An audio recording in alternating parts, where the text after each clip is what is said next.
FCRA നിയമ ഭേദഗതിയുമായി ബന്ധപ്പെട്ട് US Republican congressman Riley Moore നടത്തിയ പരാമർശങ്ങൾ കഴിഞ്ഞ ദിവസം ഇന്ത്യ ഔദ്യോഗികമായിട്ട് തള്ളിപ്പറഞ്ഞു. പൂർണ്ണമായും ഇത് ഇന്ത്യയുടെ ആഭ്യന്തര നിയമനിർമ്മാണ വിഷയമാണ് എന്ന് കൃത്യമായിട്ട് ഇന്ത്യ വ്യക്തമാക്കി. വിദേശകാര്യ മന്ത്രാലയ വക്താവ് രൺധീർ ജയ്സ്വാളിന്റെ ഔദ്യോഗിക മറുപടി ശരിക്കും അമേരിക്കയും പാശ്ചാത്യ ലോകത്തെയും ഞെട്ടിച്ചിരിക്കാനാണ് സാധ്യത.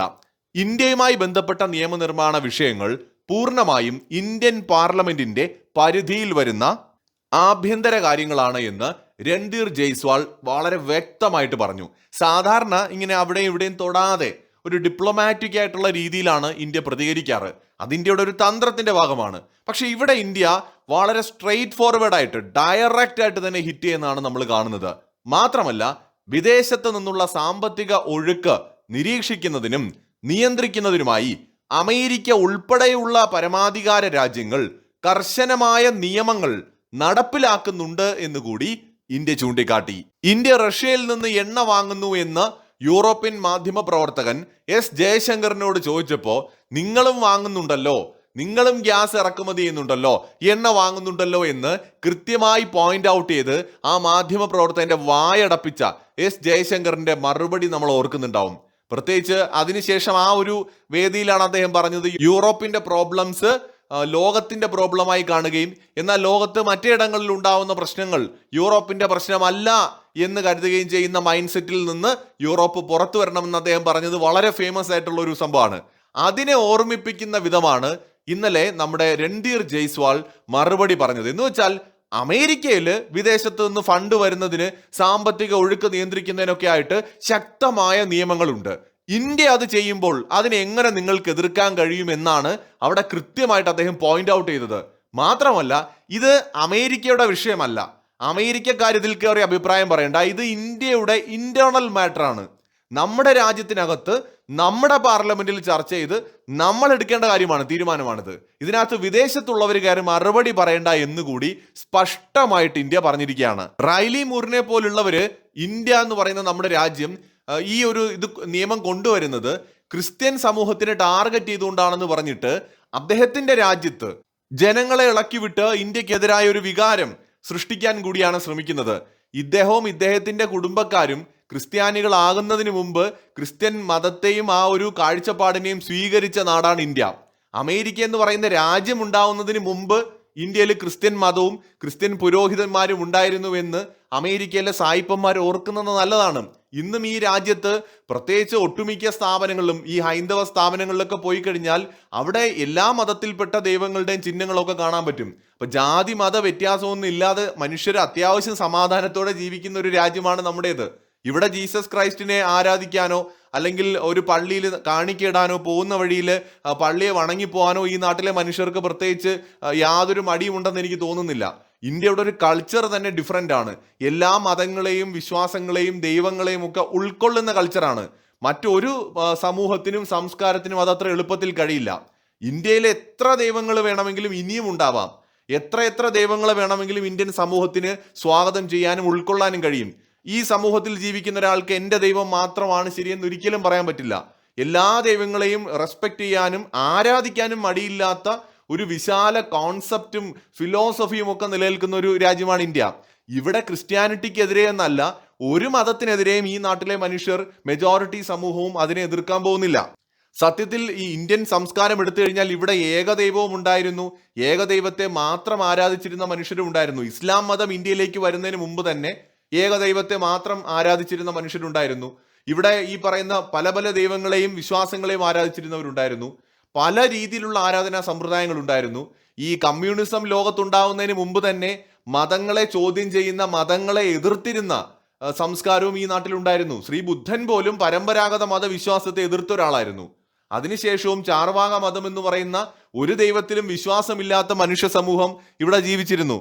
ഏറ്റവും രസകരമായ കാര്യം എന്തെന്ന് പറഞ്ഞാൽ ഇന്ത്യ ശരിക്കും കേരളമാണ് ദൈവത്തിന്റെ സ്വന്തം നാടെന്ന് അറിയപ്പെടുന്നതെങ്കിലും ഇന്ത്യ ദൈവത്തിന്റെ സ്വന്തം നാടെന്ന് മൊത്തത്തിൽ അറിയപ്പെടേണ്ട ഒരു നാടാണ്. ഇവിടെ ഉള്ള അത്രയും ദൈവങ്ങൾ ഈ ലോകത്ത് ഒരിടത്തുമില്ല.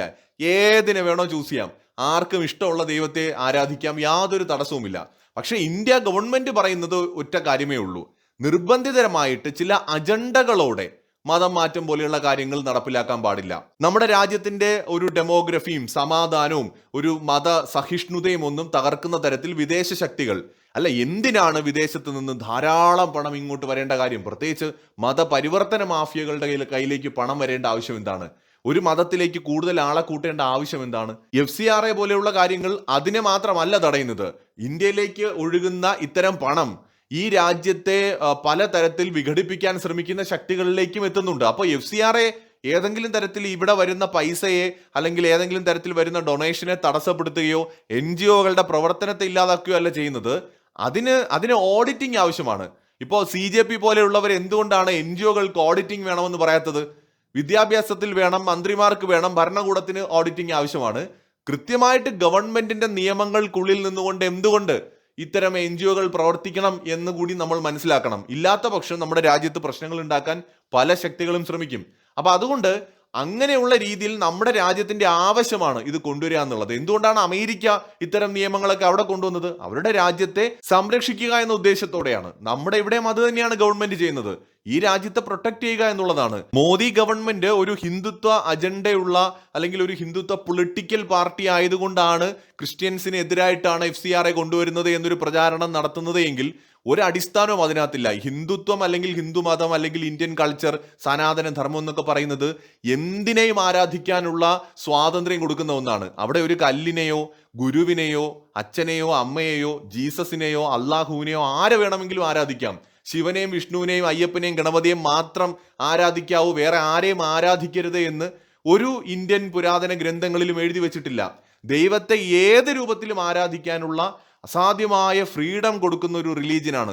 ഹിന്ദു മതം മാത്രമാണ് ശരിയെന്ന് എവിടെയും എഴുതി വെച്ചതായിട്ട് എനിക്കറിയില്ല. അല്ലെങ്കിൽ ഹിന്ദു ദൈവങ്ങൾ മാത്രമാണ് യഥാർത്ഥ ദൈവങ്ങളെന്ന് എവിടെയും പറഞ്ഞതായിട്ട് അറിയില്ല. എല്ലാത്തരം വിശ്വാസങ്ങളെയും ആർക്കും സ്വാഗതം ചെയ്യാനും ആരാധിക്കാനുമുള്ള സ്വാതന്ത്ര്യം ഈ ഒരു കൾച്ചറിനകത്തുണ്ട്. എന്തിനെ ആരാധിച്ചാലും ആത്യന്തികമായിട്ട് ഭൂമിയിൽ പ്രപഞ്ചത്തിൽ നിറഞ്ഞു നിൽക്കുന്ന ദൈവത്തിനെയാണ് ആരാധിക്കുന്നത് എന്നാണ് ഇന്ത്യൻ ഫിലോസഫിയിൽ പറയുന്നത്. ദൈവം ഉണ്ടോ ഇല്ലയോ എന്നത് വേറെ വിഷയം. പക്ഷെ ഇന്ത്യൻ മതവിശ്വാസം എന്ന് പറയുന്നത് ഒരു കല്ലിനെ ആരാധിച്ചാലും അമ്മയെയോ അച്ഛനെയോ ആരാധിച്ചാലും ഏത് ദൈവത്തിനെ ആരാധിച്ചാലും പ്രപഞ്ചത്തെ നോക്കി ആരാധിച്ചാലും രൂപമില്ലാത്ത ദൈവത്തിനെ ആരാധിച്ചാലും ജീസസ് ക്രൈസ്റ്റിനെ ആരാധിച്ചാലും ആത്യന്തികമായിട്ട് അതെല്ലാം ഒരേ ഈശ്വരനിലേക്ക് തന്നെയാണെന്നതാണ് ഇവിടുത്തെ കോൺസെപ്റ്റ്. അതുകൊണ്ട് എങ്ങനെയാണ് ഈ രാജ്യത്തെ മനുഷ്യർക്ക് ജീസസിനെ എതിർക്കാൻ കഴിയുന്നത്? 1000 വർഷത്തിലേറെയായി ഇവിടെ ക്രിസ്ത്യൻ മതം വന്നിട്ട് മിനിമം 1000 വർഷമെങ്കിലും ആയിട്ടുണ്ടാവും.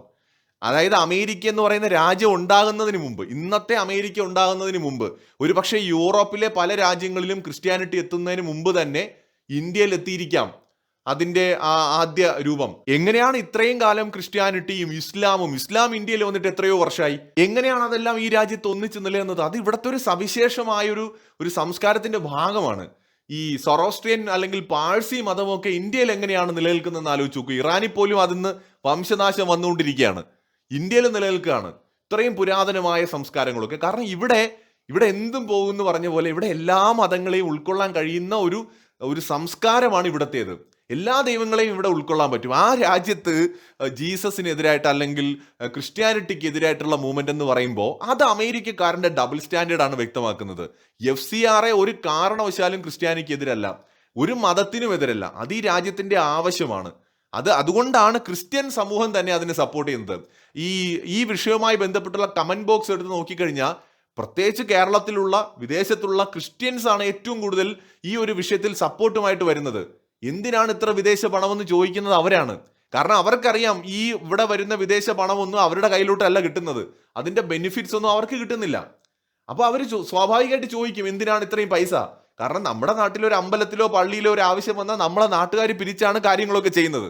അപ്പോൾ പിന്നെ ഈ വിദേശത്തു നിന്ന് ഇത്രയും പണം ഇവിടേക്ക് വരുന്നുണ്ട്, അതൊക്കെ എവിടെ പോകുന്നു? അപ്പൊ അത് ജനക്ഷേമത്തിനാണെന്നുണ്ടെങ്കിൽ ഓഡിറ്റ് ചെയ്യപ്പെടണം. കിട്ടുന്ന പൈസ എന്തൊക്കെ ആവശ്യങ്ങൾക്ക് ഉപയോഗിക്കുന്നു എന്നത് കൃത്യമായിട്ട് നിയമപരമായിട്ട് തന്നെ അത് അറിയണ്ടേ, ഗവൺമെന്റിന് അറിയണ്ടേ? പൈസ മാത്രം വന്നാൽ മതിയോ? മാത്രമല്ല ഒരു സംഘടനയുടെ FCRA രജിസ്ട്രേഷൻ റദ്ദാക്കപ്പെടുകയോ ഉപേക്ഷിക്കുകയോ അല്ലെങ്കിൽ കാലാവധി കഴിയുകയോ ചെയ്താൽ അവിടെ നടപടികൾ ആവശ്യമില്ലേ? തോന്നുന്ന പോലെ ഒരു രാജ്യത്ത് പ്രവർത്തിക്കാൻ കഴിയുമോ? അവിടെ തീർച്ചയായിട്ടും ഗവൺമെന്റ് ഇതിനകത്ത് കുറച്ചും കൂടെ ക്ലാരിറ്റി കൊണ്ടുവരാനാണ് ശ്രമിക്കുന്നത്. അപ്പൊ അമേരിക്ക എന്ത് ചെയ്യുന്നു എന്ന് വെച്ചാൽ ഇതിൽ ഇടപെടാൻ ശ്രമിച്ചപ്പോൾ ഇന്ത്യ കൃത്യമായിട്ടുള്ള കാര്യം പറഞ്ഞു, നടക്കില്ല, ഇത് ഇന്ത്യയുടെ ഇന്റേണൽ മാറ്റർ, നിങ്ങൾ നിങ്ങളുടെ കാര്യം നോക്കിക്കോ, നിങ്ങളുടെ രാജ്യത്ത് ഇതുപോലത്തെ നിയമങ്ങൾ ഉണ്ടാക്കി വെച്ചിട്ട് നമ്മളത് ഉണ്ടാക്കാൻ പാടില്ല എന്ന് പറയരുത് എന്ന് വളരെ വ്യക്തമായിട്ടാണ് ഇന്ത്യയുടെ സ്പോക്ക് പേഴ്സൺ അമേരിക്കയോടായിട്ട് എടുത്തു പറഞ്ഞത്. അമേരിക്ക എന്ന് അദ്ദേഹം സ്പെസിഫിക് ആയിട്ട് പറയുന്നുണ്ട്. മറ്റൊരു വീഡിയോയുമായി വീണ്ടും കാണാം.